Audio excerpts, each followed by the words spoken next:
Assalamualaikum warahmatullahi wabarakatuh. Kami dari kelompok 3 Pokja Rambutan akan mempresentasikan modul 3 tentang esensi kurikulum IPS SD, kurikulum tingkat satuan pendidikan di kelas tinggi. Saya Siti Nur Kamaria akan memaparkan kegiatan belajar 1. Peristiwa, fakta, konsep, generalisasi ilmu-ilmu sosial dalam kurikulum SD (PTSP) tahun 2006 kelas tinggi. Peristiwa dan fakta harus diletakkan dalam hubungannya dengan konsep dan generalisasi. Peristiwa dan fakta memberikan bahan baku utama bagi pembentukan konsep dan generalisasi. Konsep dan generalisasi membantu kita untuk memperoleh pemahaman yang komprehensif tentang kerangka berpikir IPS, agar kita memiliki cara yang teratur untuk menerjemahkan apa yang terjadi di dunia kita ini di dalam kehidupan manusia ini. Generalisasi terbagi atas konsep, kemudian konsep terbagi atas fakta-fakta. Dari gambaran di atas, jelas bahwa suatu peristiwa merupakan dasar dari kegiatan belajar mengajar IPS dimulai. Guru dan siswa harus aktif menjemput peristiwa ini dan mengolahnya menjadi konten, isi bahan pengajaran. Dalam proses pengolahan menjadi bahan pengajaran itulah berfungsinya fakta, konsep, dan generalisasi sehingga guru dapat mengorganisasikan bahan pengajaran IPS. Jadi, skenario dari alur pengembangan peristiwa, fakta, konsep, dan generalisasi sehingga guru dapat mengorganisasikan bahan pengajaran IPS. Jadi, skenario dari alur pengembangan fakta, konsep, dan generalisasi sesungguhnya sudah di tangan guru dan dijadikan sebagai bahan dalam perencanaan kegiatan belajar mengajar di kelas. Contohnya yaitu topik 5, zaman pendudukan Jepang, ada di modul halaman 3.16. Peristiwa yang dapat kita ungkapkan adalah peringatan proklamasi kemerdekaan Indonesia. Fakta-fakta yang dapat kita ungkapkan dari topik tersebut yaitu 1. Foto-foto bersejarah dan masa kini, film tentang Perang Pasifik, Heiho dan Seinendan. Yang kedua, suasana kerja paksa Romusa, gambar tentang suasana kemiskinan rakyat. Dan yang ketiga, gambar Soekarno-Hatta dan tokoh-tokoh pahlawan lainnya. Konsep-konsepnya yaitu imperialisme, penindasan, ampera, revolusi, pendudukan militer Jepang. Generalisasi yang dapat diungkapkan yaitu yang pertama, penjajahan selalu menimbulkan penderitaan bagi rakyat. 2. Tidak ada bangsa yang senang dijajah. Dan yang ketiga, kelompok-kelompok masyarakat akan bangkit dan bersatu mengadakan perlawanan jika kehidupannya terancam. Oke, selanjutnya saya Supriyati ingin presentasikan kegiatan belajar 2. Nilai dan sikap keterampilan intelektual atau kemampuan analisis personal dan sosial dalam kurikulum IPS SD 2006 kelas 5 dan 6. Nilai mempengaruhi perilaku seseorang terhadap jumlah objek dan terhadap orang. Tidak berkenaan dengan sesuatu yang khusus, inilah yang membedakan nilai dan sikap. Suatu nilai merupakan ukuran untuk menentukan apakah itu baik atau buruk. Nilai juga menilik kelakuan seseorang. Orang mendapatkan nilai dan orang lain dalam lingkungannya. Nilai yang dianut seseorang tercermin dari sikapnya. Nilai bersifat utuh merupakan sistem di mana semua jenis nilai terpadu saling mempengaruhi dengan kuat sebagai satu kesatuan yang utuh. Nilai juga bersifat abstrak. Oleh karena itu, yang dapat dikaji hanya indikator-indikatornya saja yang meliputi cita-cita, tujuan yang dianut seseorang, aspirasi yang dinyatakan, sikap yang ditampilkan atau tampak, perasaan yang diutarakan, perubahan yang dilakukan, serta kekhawatiran yang dikemukakan oleh Kosasih Jahiri 1985.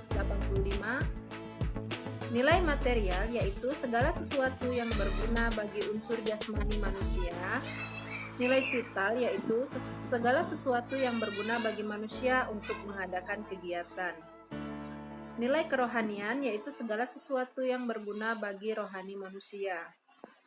Sikap memiliki pengertian yang rumit, karena itu terdapat sebagai rumusan tentang sikap yang dikemukakan para ahli. Disebabkan adanya latar belakang pemikiran dan konsep yang berbeda. Menurut Turson adalah keseluruhan dari kecenderungan perasaan, pemahaman, gagasan, dan rasa takut, perasaan terancam, dan keyakinan-keyakinan tentang sesuatu hal. Menurut Rohman Natawijaya, sikap adalah kesiapan seseorang untuk memperlakukan suatu objek. Di dalam kesiapan itu ada aspek kognitif, efektif, dan kecenderungan bertindak. Kesiapan sendiri merupakan penilaian positif dan negatif dengan intensitas yang berbeda-beda untuk waktu tertentu. Kesiapan itu sendiri bisa berubah-ubah. Nilai itu merupakan konsep tentang kelayakan yang dimiliki seseorang atau kelompok memiliki cara, tujuan, dan perbuatan yang dikehendakinya, sesuai dengan anggapannya bahwa pilihannya adalah yang terbaik. Nilai yang dimiliki seseorang dapat mengekspresikan mana yang lebih disukai, mana yang tidak. Dapat disimpulkan bahwa nilai menyebabkan sikap yang selalu terjadi adalah satu sikap disebabkan oleh banyak nilai atau values. Di dalam sikap telah terkandung aspek-aspek kognitif, efektif, dan kecenderungan bertindak. Dapat disimpulkan terdapat kaitan antara nilai dengan aspek-aspek kognitif, aspek afektif, dan kecenderungan bertindak. Dari kajian para ahli dapat ditegaskan sebagai berikut. Adanya hubungan timbal balik antara nilai kognitif. Yang kedua, adanya hubungan timbal balik antara afektif dengan kognitif. Selanjutnya, nilai mempengaruhi kesiapan seseorang yang pada akhirnya akan menuju kepada terwujudnya perilaku yang sesuai dengan tingkat pemahaman dan penghayatan terhadap belief atau keyakinan. Di samping dilatih kemampuannya, dalam berbagai kemampuan tersebut, yang perlu dipertimbangkan guru adalah bagaimana guru mendorong siswa untuk lebih gemar membaca, mencari dan mengolah informasi sesuai dengan kemampuan siswa agar memiliki kebiasaan untuk memahami struktur bahan pengajaran, mengerti istilah-istilah yang sulit atau baru, mengikuti perkembangan zaman, dan sebagainya. Diharapkan akan tumbuh kesadaran dari mereka, tujuan mereka membaca atau mempelajari materi kajian, bersikap kritis terhadap bahan kajian, bersikap kritis terhadap apa yang sudah dipelajarinya, sehingga merasa memiliki kemampuan untuk memberikan kesimpulan dan keputusan. Baiklah, nama saya M. Ari Fauzi. Saya akan melanjutkan presentasi pembelajaran IPS materi kegiatan belajar 3, contoh keterkaitan antara peristiwa, fakta, konsep, generalisasi, nilai sikap, dan keterampilan intelektual atau kemampuan analisis personal sosial dalam konteks pendidikan IPS SD kelas 5 dan 6. Peristiwa, fakta, konsep, dan generalisasi itu ada keterkaitan hubungan yang tidak mungkin dipisahkan. Kesempatannya terpadu di dalam struktur IPS melalui proses belajar mengajar IPS yang demikian itu. Juga dikembangkan kemampuan siswa dalam ranah kognitif, afektif, dan psikomotorik atau keterampilan.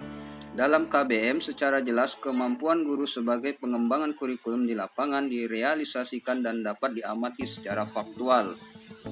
Contoh KBM yang dapat menunjukkan adanya keterkaitan antara peristiwa, fakta, konsep, generalisasi, nilai, dan keterampilan siswa. Topik 1. Perjuangan para tokoh pejuang pada masa penjajahan Belanda dan Jepang. Kompetensi dasar mendeskripsikan perjuangan para tokoh pejuang pada masa penjajahan Belanda dan Jepang. Indikator Siswa mengenal arti pergerakan nasional dan arti Sumpah Pemuda bagi persatuan dan kesatuan bangsa Indonesia. Ranah kognitif. Setelah mempelajari topik ini, siswa diharapkan dapat menceritakan latar belakang timbulnya pergerakan nasional serta tokoh-tokohnya. Kemudian menerangkan peristiwa Sumpah Pemuda, menceritakan tokoh-tokoh yang berperan dalam Sumpah Pemuda, dan yang terakhir menunjukkan arti pergerakan nasional dan Sumpah Pemuda bagi persatuan dan kesatuan bangsa Indonesia. Ranah afektif. 1. Menghayati jasa para pelopor pergerakan nasional. 2. Mengapresiasi jiwa Sumpah Pemuda. Ranah psikomotor. 1. Mencoba melakukan wawancara untuk memahami makna zaman pergerakan nasional dan tokoh-tokoh tertentu. 2. Memahami makna Sumpah Pemuda melalui proses diskusi kelas. Peristiwa sebagai bahan kajian. 1. Peristiwa Hari Kebangkitan Nasional dan Sumpah Pemuda. Fakta-fakta sebagai bahan kajian. 1. Gambar-gambar dari tokoh-tokoh bersejarah. 2. Naskah Sumpah Pemuda. 3. Gambar gedung-gedung bersejarah bagi pergerakan nasional. 4. Gambaran suasana kota Jakarta pada zaman penjajahan. Baiklah, nama saya Linda Pratiwi. Saya akan melanjutkan pembelajaran yang ketiga. Konsep 1. Nasionalisme, imperialisme, dan kolonialisme. 2. Kaum pergerakan, persatuan bangsa, kemerdekaan, dominasi asing, patriotisme, organisasi politik, HAM, dan seterusnya. Generalisasi. 1. Setiap masyarakat manusia pasti mengalami perubahan. 2. Penjajahan selalu menimbulkan konflik dan kesengsaraan. Nilai. 1. Nilai material. Yang kedua, siswa merasa telah menikmati hasil kemerdekaan. Nilai vital. 1. Cermat dalam meneliti ulasan sejarah. 2. Objektif dalam penilaian informasi. 3. Kreatif dalam memprediksi. Nilai kerohanian. 1. Bersyukur kepada Tuhan Yang Maha Esa atas rahmat-Nya dan seterusnya. Yang kedua, rasional dalam berargumentasi. Yang ketiga, memiliki empati terhadap pengorbanan para pahlawan. Yang keempat, merasa tanggung jawab atas nikmat kemerdekaan dan seterusnya. Sikap. 1. Bersyukur kepada Tuhan Yang Maha Esa disertai rasa tanggung jawab. 2. Tanggap terhadap perkembangan zaman. 3. Bersikap terbuka dan toleransi terhadap pendapat orang lain. Yang keempat, bangga sebagai bangsa Indonesia dan mencintai bangsa dan tanah, air, dan seterusnya. Keterampilan intelektual atau kemampuan analisis. 1. Melukiskan, menyimpulkan, menganalisis informasi, konseptualisasi, generalisasi, dan membuat keputusan. Yang kedua, memperoleh informasi, bentuk konsep, generalisasi, mengorganisasikan informasi, mengkritik informasi, mengambil keputusan, menafsirkan fakta, menyusun laporan. Keterampilan personal. 1. Membaca peta, membuat denah, membuat peta, mengenal waktu dan kronologis, menerjemahkan konsep waktu, bekerja dalam kelompok. 2. Keterampilan praktis, membuat peta dan lain-lain.